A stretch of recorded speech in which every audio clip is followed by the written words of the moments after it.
Hello दोस्तों, कैसे हो आप लोग। आज का जो वीडियो है हमारा, वो जो भी इन्वायरमेंट के बारे में हम लोग अभी तक पढ़े थे, उस पे जो कॉन्सिक्वेंस, उस पे जो इफेक्ट होते हैं, वो इफेक्ट क्या है, कैसे होता है और इससे कैसे बचेंगे, इसके बारे में है। इस टॉपिक का नाम बायोमैग्निफिकेशन, जो कि रिलेटेड है यूट्रोफिकेशन के साथ। आज इसको हम लोग देखेंगे। ठीक है, तो हम लोग क्या करने जा रहे हैं, पहले तो जानेंगे हम लोग बायोमैग्निफिकेशन के बारे में।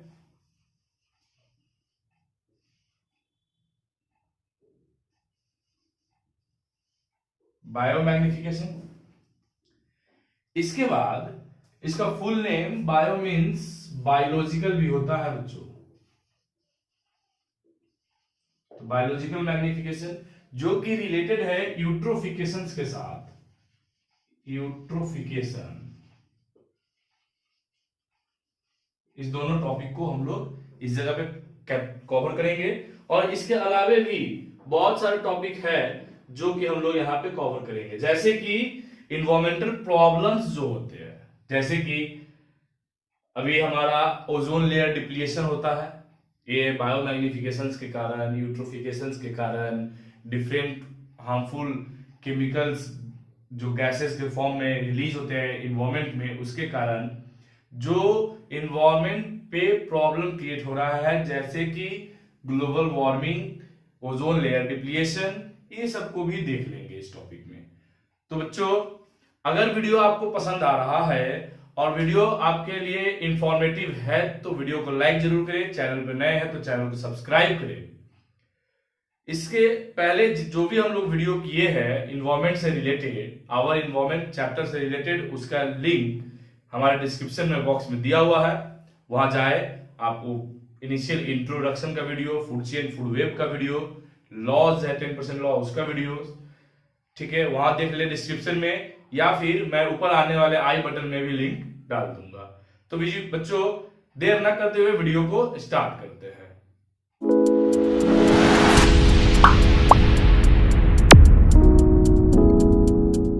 हेलो दोस्तों, मैं हूं आपका मेंटर सूरज वर्मा और आप देख रहे हैं हमारा चैनल द टारगेट। बच्चों, जो टॉपिक है हमारा, इस टॉपिक का नाम है इन्वायरमेंटल प्रॉब्लम्स से रिलेटेड है, जो कि बायोमैग्निफिकेशन और यूट्रोफिकेशन है। तो बायोमैग्निफिकेशन होता क्या है बच्चों, बायोमैग्निफिकेशन क्या होते हैं ये जानेंगे। मैग्निफिकेशन जो वर्ड है, ये वर्ड ये डिफाइन करता है कि किसी चीज का कंसंट्रेशन इंक्रीज हो रहा है। बायोलॉजिकल वर्ल्ड में किसी हार्मफुल सब्सटेंस का कंसंट्रेशन इंक्रीज हो रहा है, that is known as biomagnification. जैसे कि बोल सकते हैं, इसको डिफाइन कर सकते हैं, the concentration of harmful chemical increases with increasing trophic level. ठीक है, फूड चेन में जैसे जैसे हम लोग producer, consumer, secondary consumer, tertiary consumer ऊपर की तरफ बढ़ते चले जाएंगे, ठीक है, तो क्या होगा, बायोमैग्निफिकेशन इंक्रीज होते चले जाएगा। तो बायोमैग्निफिकेशन क्या है, the concentration of harmful chemical substance, the concentration of harmful chemical substance which get increases in each tropic level of a food chain। इसको ऐसे डिफाइन कर सकते हैं बच्चों। ठीक है, तो देखेंगे कि सबसे ज्यादा इफेक्टिव कौन होगा इस बायोमैग्निफिकेशन में। तो ह्यूमन बीइंग चूंकि सबसे ऊपर के लेवल पे एस्टेब्लिश्ड है, ट्रॉपिक लेवल में, फूड चेन के ट्रॉपिक लेवल में, फूड वेब के ट्रॉपिक लेवल में ह्यूमन बीइंग सबसे ऊपर है, टॉप मोस्ट प्रायोरिटी है ह्यूमन बीइंग का। तो मैक्सिमम कंसंट्रेशन सारे जगह से होते हुए कहां जाएगा, सब सारे जगह से होते हुए वो ह्यूमन बीइंग में जाके एक्यूमुलेट हो जाएगा। जैसे कि देखिए एक एग्जांपल, मान लीजिए सपोज दैट ये ह्यूमन बीइंग है, as this human being is omnivorous. ठीक है, means this can eat plant product as well as animal product। plant product, animal product। ध्यान से देखिएगा बच्चों कि ह्यूमन बीइंग में कंसंट्रेशन सबसे ज्यादा कैसे हो जाता है। तो ये प्लांट का प्रोडक्ट कहां से आया? एग्रीकल्चर फील्ड से।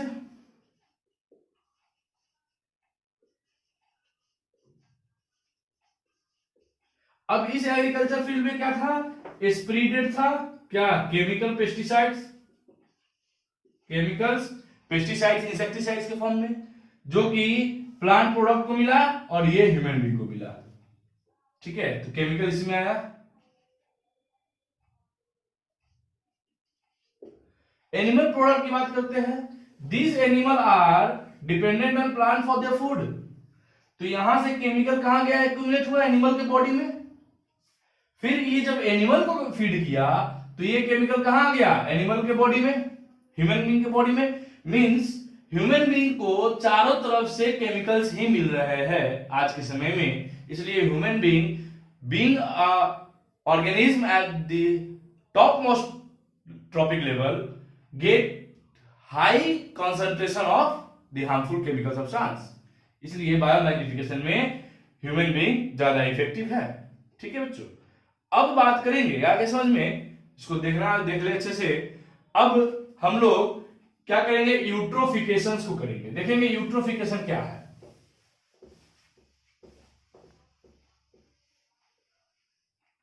What is eutrophication? बच्चों, यूट्रोफिकेशन जो वर्ड है ये यूट्रोफ से आया, यूट्रोफ से। इस यूट्रोप्स का मतलब होता है वेल नरिश्ड,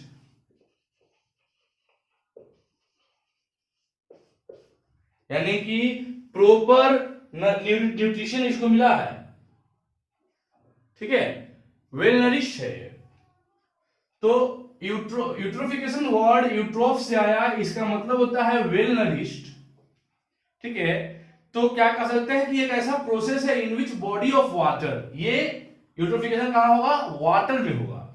चूंकि अभी बताए थे बच्चों एग्रीकल्चर फील्ड है ये। क्या है? Agriculture field.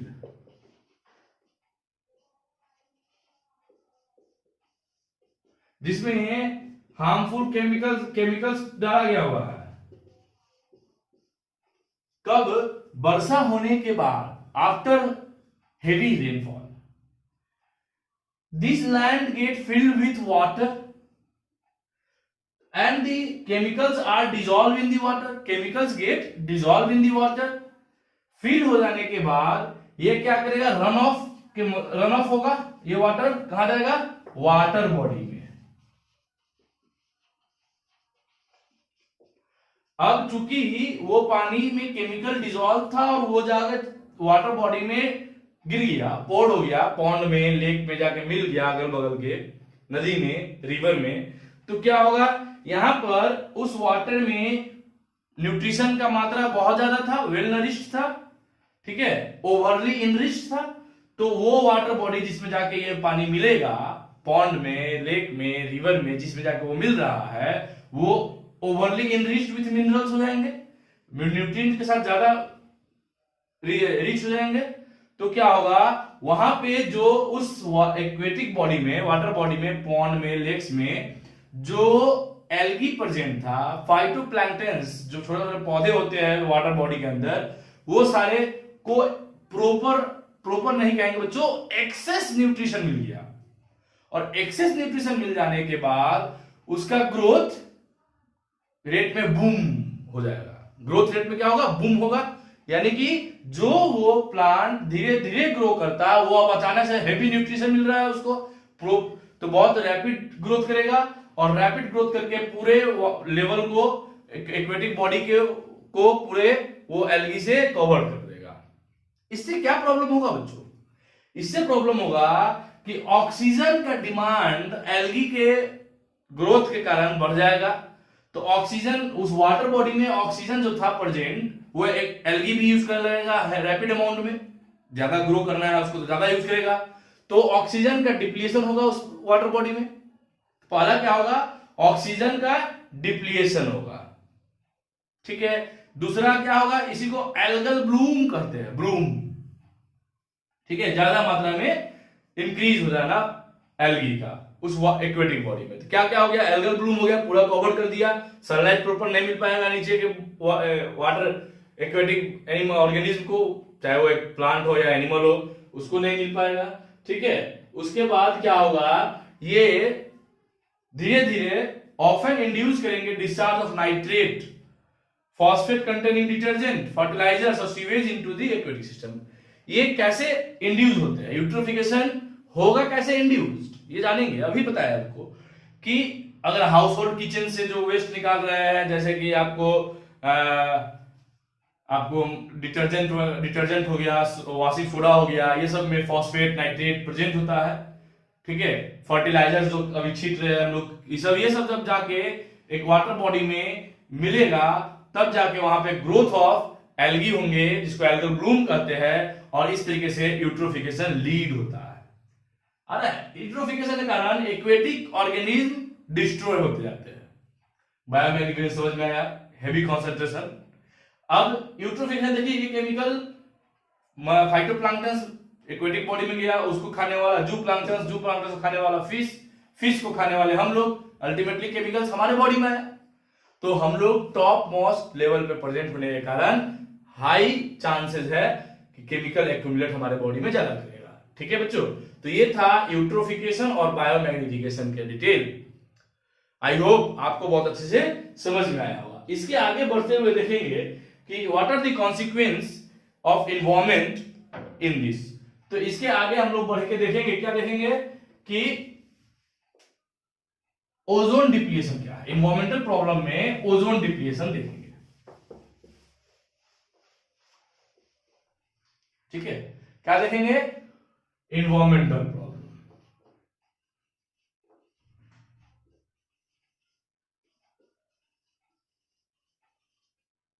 इन्वायरमेंटल प्रॉब्लम, इसमें क्या मेजर देखना है हम लोगों को, दो चीज है। क्या क्या है, पहला ओजोन डिप्लीशन है ना, ओजोन डिप्लीशन, और दूसरा क्या है बच्चों, वेस्ट है ना। ये वेस्ट जो हम लोग घर से निकालते हैं, कचरा इंडस्ट्री से निकलता है, फैक्ट्री से निकलता है, हॉस्पिटल से निकलता है, हॉस्पिटल वेस्ट, इलेक्ट्रॉनिक वेस्ट, बहुत सारे किस्म के वेस्टेज अभी प्रेजेंट है हमारे इन्वायरमेंट में। ये वेस्ट की मैनेजमेंट को देखना है, इन्वायरमेंटल प्रॉब्लम है ये दोनों। ओजोन का डिप्लीशन एक इन्वायरमेंटल बड़ा प्रॉब्लम है, और वेस्ट भी एक बड़ा प्रॉब्लम है हमारे लिए, जिसको अभी हम लोग यहां देखेंगे। ठीक है, देखेंगे क्या देखना है इसे बच्चों, कि इन्वायरमेंटल प्रॉब्लम होता क्या है पहले। तो इन्वायरमेंट के नेचुरल कंडीशन में जब कोई चेंजेस होंगे, क्या होगा, change in the environment which affect us, change in the environment which affect us and our activities. ठीक है, हमको और हमारे एक्टिविटी को जो इफेक्ट करेगा चेंजेस, उसको कहते हैं इन्वायरमेंटल प्रॉब्लम। और ये प्रॉब्लम क्रिएट कैसे होता है, तो this problem creates due to the activity which we are doing in environment. जैसे कि हम लोग कर रहे हैं डिग्रेडेशन, डिफॉरेस्टेशन, इस सब के कारण क्या होता है, इन्वायरमेंटल प्रॉब्लम्स रिलीज होते हैं। आज के समय में जब हमारा देश, पूरा वर्ल्ड कोविड-19 के पेंडेमिक से गुजर रहा है, इस समय सबसे मेजर प्रॉब्लम देखा गया कि ऑक्सीजन लेवल का डाउन होना बॉडी में, पेशेंट के बॉडी में ऑक्सीजन लेवल का डाउन होना। कहीं ना कहीं इसको रिलेट कीजिएगा पिछले एक्टिविटीज से, तो ये एक डिफॉरेस्टेशन का मेजर प्रॉब्लम है। डिफॉरेस्टेशन के कारण होने वाला प्रॉब्लम में एक मेजर प्रॉब्लम था। Although we are going through our studies that if we cut one tree, we have to plant minimum of 2 trees, but ऐसा होता नहीं है बच्चों। अगर एक काटेंगे, 2 रोपेंगे तो प्रॉब्लम नहीं होता, लेकिन ऐसा होता नहीं है। काटते हैं तो काटते जाते हैं, और आज के समय में ऑक्सीजन लेवल घट रहा है। और ऑक्सीजन लेवल का घटना ये मेजर कहां देखा गया बच्चों, तो ये मेजर प्रॉब्लम देखा जा रहा है टाउन और अर्बन सिटी में। अभी भी रूरल सिटी में ऑक्सीजन लेवल के patient reduce in oxygen level बहुत मिनिमम है। ठीक है, तो देखा गया है। तो depletion of ozone and waste disposable सबसे बड़ा प्रॉब्लम, दूसरा पॉल्यूशन जो कि मिसमैनेजमेंट से होता है, वेस्ट डिस्पोजेबल के मिसमैनेजमेंट से होता है, यानी कि घुमा फिरा के ओजोन डिप्लीशन और वेस्ट ही हमारा इन्वायरमेंटल प्रॉब्लम है। अब now we will take a look on ozone depletion. हम लोग ओजोन डिप्लीशन की तरफ चलते हैं। क्या है ओजोन? जो है ये O3 मॉलिक्यूल है, ऑक्सीजन का 3 molecule is known as ozone, ठीक है, जो कि कहां प्रेजेंट है?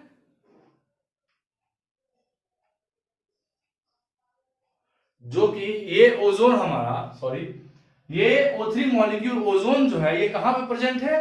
तो हमारे सी लेवल से अप्रॉक्स 12 to 50 किलोमीटर, 12 से 50 किलोमीटर के ऊपर प्रेजेंट है, ठीक है। जिस लेयर को ओजोन एटमॉस्फेयर के डिफरेंट लेयर्स में ये 12 से 50 किलोमीटर के ऊपर जो लेयर है इसको हम लोग बोलते हैं स्ट्रेटोस्फेयर। इस पे ये ओजोन प्रेजेंट है। ये क्या है? चूंकि ozone is O3 molecule, it is deadly poison, deadly poison, ठीक है। ये फॉर्म कैसे करता है? ये बनता कैसे है? ओजोन O3 बनता कैसे है? तो ये फोटोकेमिकल रिएक्शंस के कारण बनता है। कैसे? फोटोकेमिकल रिएक्शंस के कारण। अब देखेंगे कैसे बनेगा बच्चों। तो हमारे पास O2 मॉलिक्यूल, जिसको हम लोग बहुत फैमिलियर है, जिसको हम लोग ऑक्सीजन बोलते हैं, जब ये ऊपर के सरफेस पे यूवी रेडिएशन आता है, यूवी रेडिएशन, ठीक है, यूवी रेडिएशन के कारण ये ब्रेक होता है दो फ्री ऑक्सीजन में। Again when this one of the free oxygen, दोनों में से कोई एक फ्री ऑक्सीजन जब O2 के साथ कंबाइन होता है, बिकॉज क्यों कंबाइन होगा? तो इसका टेंडेंसी ये है कि अकेला सरवाइव नहीं कर सकता है, it have to arrange itself with any other compound और मॉलिक्यूल और एटम। तो ये इसके साथ ऑक्सीजन के साथ जब ये कंबाइन होता है तो इसका फॉर्मेशन होता है, किसका? O3 का। सेम प्रोसेस O3 का डिप्लीशन का भी है, ये फॉर्मेशन का प्रोसेस है।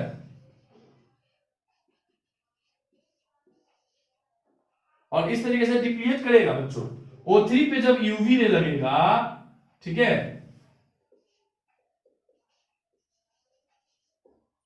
तो ये O2 और O में बटेगा, और O चूंकि अब बताए O3 इज लाइट गैस, वहीं पे O2 क्या है? हेवी गैस है। हेवी गैस होने के कारण ये क्या है? नीचे भागेगा, स्ट्रेटोस्फेयर से नीचे आएगा। नीचे आएगा तो नीचे में बहुत सारे टेरेस्ट्रियल ऑर्गेनिज्म के द्वारा यूटिलाइज किया जाएगा, प्लांट है, एनिमल है, इसके द्वारा यूटिलाइज हो जाएगा। ये फ्री ऑक्सीजन बचेगा, फिर ये घूमेगा फिरेगा, किसी के साथ जुड़ा तो जुड़ा, नहीं तो किसी नाइट्रोजन के साथ जुड़ गया तो नाइट्रोजन ऑक्साइड, सल्फर के साथ जुड़ गया सल्फर ऑक्साइड। इस तरीके से इसका डिप्लीशन भी होता है, ठीक है। तो ये समझ में आ गया कि ये डेडली पॉइजनस है, लाइट ओजोन लाइट है, लाइट गैस है, फॉर्मेशन समझ में आ गया, इसका डिकम्पोजिशन डिप्लीशन समझ में आ गया। तो ये क्या है? O3 जो है, ये अगर हमारा अर्थ है तो ये ओजोन का लेयर जो है ये हमारा O3 लेयर है, यानी कि ब्लैंकेट का काम कर रहा है, हमारे अर्थ को ये प्रोटेक्ट करता है, प्रोटेक्टिव ब्लैंकेट के रूप में काम करता है, जो कि क्या प्रोटेक्ट करता है? कैसे? किस चीज से? तो यूवी रेडिएशन से प्रोटेक्ट करता है। It protect us, our earth, from harmful UV radiation coming from the sun से, स्पेस से आ रहे हार्मफुल यूवी रेडिएशंस को प्रोटेक्ट करता है, अर्थ तक आने से बचाता है। अगर वो UV radiation, what are the effect of UV radiations if it comes the surface? तो it can lead to different hazards like skin cancer. Body पे पड़ेगा तो स्किन कैंसर आएगा यूवी रेडिएशन के कारण, ठीक है। कैटरेक्ट, मोतियाबिंद होगा, बॉडी का इम्यून सिस्टम कमजोर होने लगेगा, प्लांट डिस्ट्रॉय हो जाएगा। इस तरीके से बहुत सारे इसके कॉन्सिक्वेंस प्रॉब्लम है। ठीक है, अब इसके आगे देखेंगे बच्चों, ओजोन डिप्लीट काहे कर रहा है, डिक्लाइन ऑफ ओजोन लेयर, ठीक है, ओजोन लेयर के थिकनेस में का डिक्लिनेशन, पतला होते हुए डिग्रेडेशन कहां देखा गया, अंटार्कटिक के ऊपर देखा गया। कब देखा गया था, तो 1985 में, ध्यान रखेंगे, डिप्लीशन ऑब्जर्व इन 1985, ठीक है, और जिसको हम लोग ओजोन होल के नाम से जानते हैं। आ रहा समझ में? अब क्यों ये यूवी रेडिएशन क्यों डिप्लीट करता है,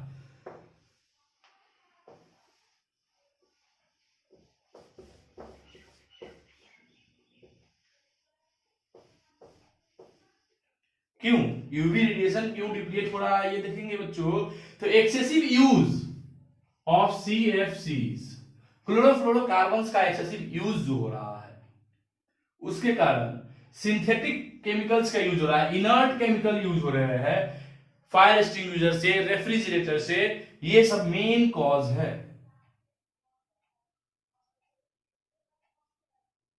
लगभग जानेंगे एक चीज, एक इंटरेस्टिंग फैक्ट है जो आपके लिए, कि a single chlorine atom, one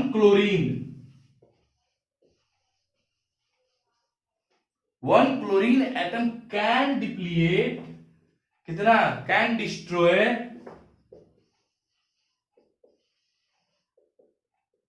1 lakh molecule of ozone.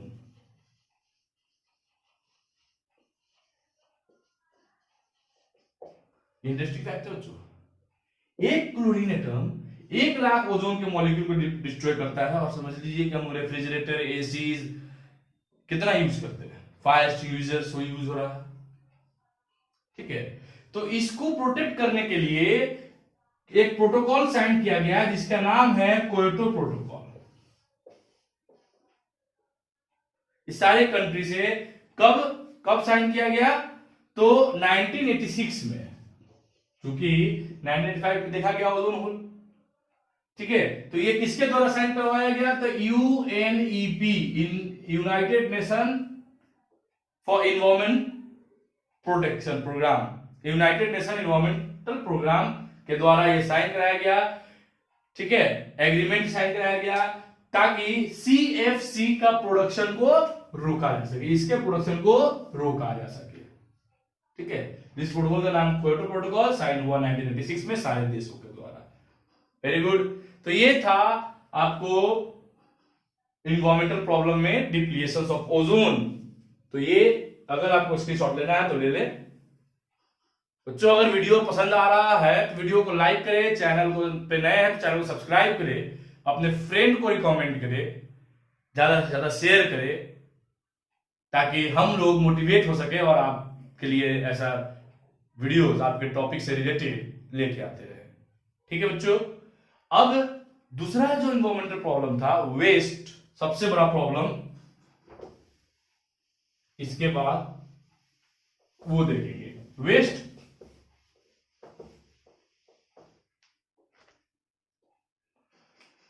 देखेंगे ये वेस्ट क्या है, harmful unwanted substance is regarded as waste. क्या है बच्चों, वेस्ट क्या है,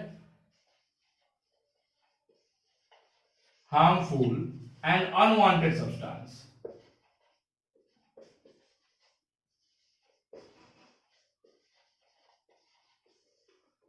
harmful and unwanted substance is regarded as waste. ठीक है, ये देखेंगे हम लोग, जिसकी हमें आवश्यकता नहीं है वो हमारे लिए कचरा है। ठीक है बच्चों, अब देखते हैं क्या होता है। हाउ वेस्ट जो है डिफरेंट टाइप्स के होते हैं, जैसे कि घर से निकलने वाला waste, household waste,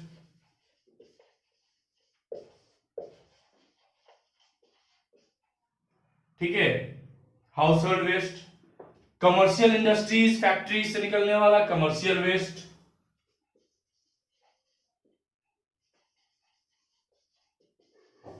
commercial waste. अभी के समय में ई वेस्ट भी बहुत ज्यादा हार्मफुल है। सॉरी। तो ये 3 टाइप का waste, household waste, commercial waste, e waste. Commercial waste में फैक्ट्री, हॉस्पिटल, ये सबसे आने वाला सारा वेस्ट कमर्शियल वेस्ट। अब डिग्रेड होने के रेशियो पे वेस्ट को फिर फर्दर 2 पार्ट में बांटा गया, बायोडिग्रेडेबल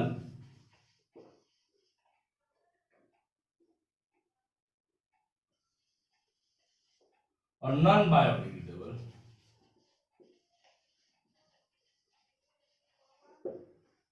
वो वेस्ट जो खुद से सड़ गल के डिस्ट्रॉय हो जाए उसको बायोडिग्रेडेबल, जो खुद से डिकम्पोज नहीं होता है नॉन बायोडिग्रेडेबल।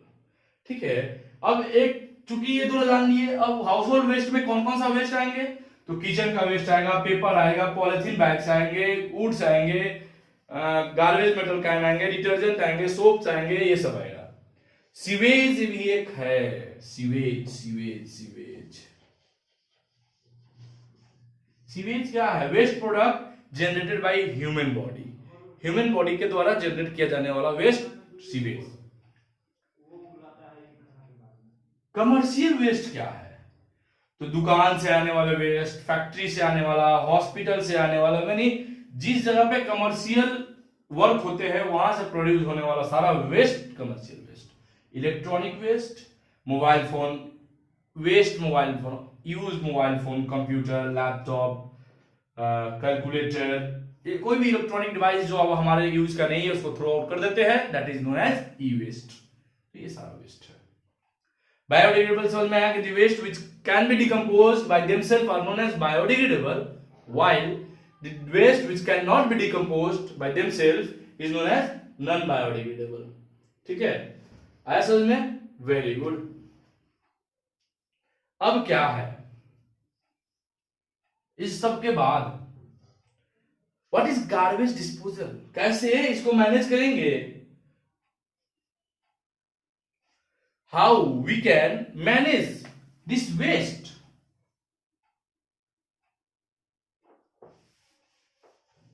वेस्ट तो जान लिए कितने टाइप के वेस्ट होंगे, क्या क्या होंगे, बट अभी क्या देखेंगे कि what is waste management, waste को मैनेज कैसे करना है।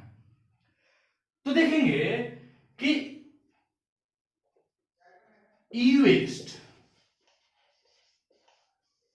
and altogether non-biodegradable waste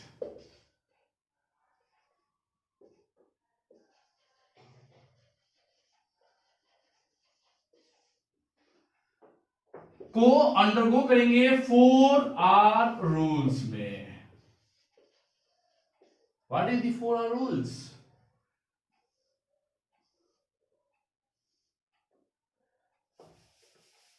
इस तरीके से देखते हैं बच्चों, ऐसे, वेरी गुड, ऐसे ऐसे, यानी कि पहले रिफ्यूज, फर्स्ट आर, ये ऐसे का मतलब होता है बच्चों, ये रिफ्यूज के बाद रीयूज, रीयूज के बाद reuse, refuse, reduce, refuse, reduce, reuse and then recycle.